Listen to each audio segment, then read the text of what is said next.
자기가 중국에서 사업을 하고 있는데 지금 급하게 돈이 필요하다. 근데 실제 처음부터 그렇게 하면은 믿지를 않을 테니까 그냥 당신 계좌만 잠깐 빌려주면 우리 돈을 넣었다가 옮기기만 하면 된다. 이제 그렇게 한 거예요.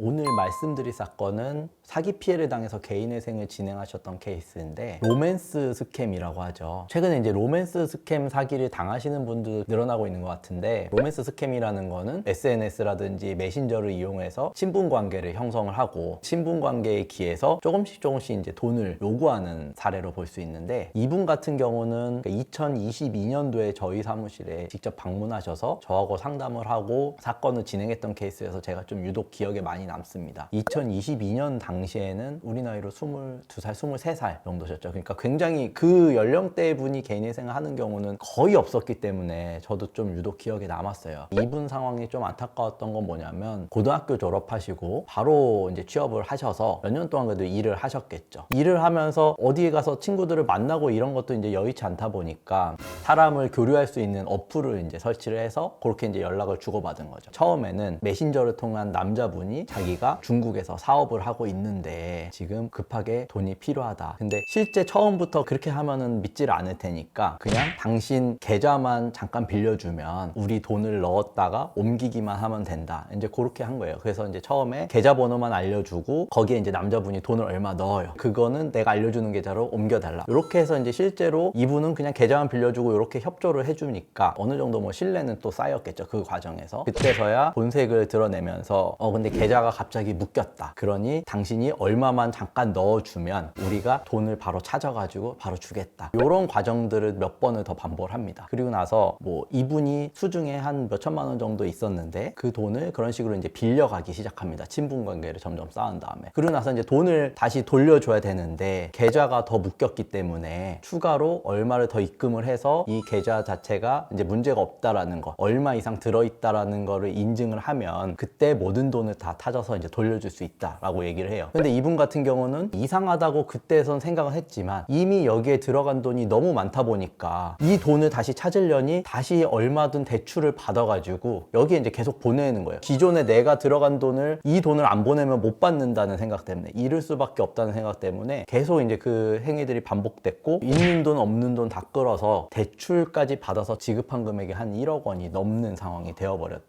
거죠. 그래서 이제 개인회생을 진행하시게 되었는데, 매몰 비용이 오르라고 할 수 있죠. 뭔가 잘못됐다고 생각했는데 이미 여기에 너무 큰 돈이 들어가 있다 보니까 이 돈을 찾기 위해서 계속 돈을 넣을 수밖에 없는 상황이 된 거예요. 그래서 이분 월급이 한 200만 원 정도 됐는데 월세하고 생계비를 공제하고 64만 원이 남았습니다. 64만 원이 가용소득이니까 월 변제금은 64만 원이 되었고, 64만 원을 36을 곱하면 한 2,300만 원 정도 되거든요. 그래서 이제 2,300만 원 정도를 변제하는 걸로 했고, 총 채권액은 1억 1,800만 원이어서 변제율은 한 19.4% 정도로 사건이 마무리될 수 있었던 것이었습니다. 여기에서 이분이 00년생이었기 때문에 만 30세 미만이었고 서울회생법원으로 사건이 진행되었는데, 30세 미만이면 사실 우리가 변제 기간을 24개월로 단축할 수도 있잖아요. 근데 이분 같은 경우는 변제율이 20%가 안 됐기 때문에, 그러니까 24개월로 변제 기간을 줄이려면 변제율이 20%가 넘어야 되는데 36개월로 해도 변제율이 20%가 안 됐기 때문에 36개월 변제로 진행할 수밖에 없었고, 그리고 이제 사기 피해를 당하는 경우에 법원에서 항상 나오는 보정이 있습니다. 어떤 식으로 나오냐면, 지금 요분 케이스를 보고 말씀드리면, 신청인이 제출한 사건 사고 사실 확인서 이후에 사건 처리 상황에 대해 객관적 자료와 함께 소명하시기 바랍니다. 이분 같은 경우는 사건 접수하면서 경찰에 이미 고소를 진행했기 때문에 사건 사고 사실 확인서라는 걸 냈는데 그 이후에도 사건이 어떻게 진행됐냐라는 걸 이제 법원이 묻는 거거든요. 그러면 경찰에 직접 출석해서 조사를 받으셨다면 진술조서라든지, 경찰이 검찰의 사건을 송치한 경우라면은 어떤 송치 결정이라든지, 불송치했다면 불송치 결정, 그리고 검찰이 처분한 경우라면은 처분 결과 통지서, 이런 것들이 있거든요. 되거든요. 이제 이런 자료를 법원에 제출하면서 실제 내가 사기 피해를 당했다라는 거를 입증을 해야 되거든요. 그래서 사기 피해를 당하신 경우에는 어떻게 보면 경찰의 고소가 사실상 이제 필수적이다라고 말씀을 드리는 건데, 그래서 이분 같은 경우는 당연히 사기 피해 당한 거를 경찰에서도 인정을 했기 때문에 이 금액을 청산가치에 전혀 반영하지 않고 아까 말씀드린 월 변제금 64만 원씩 36개월로 해서 변제율 한 19% 정도로 사건이 잘 마무리될 수 있었던 케이스입니다.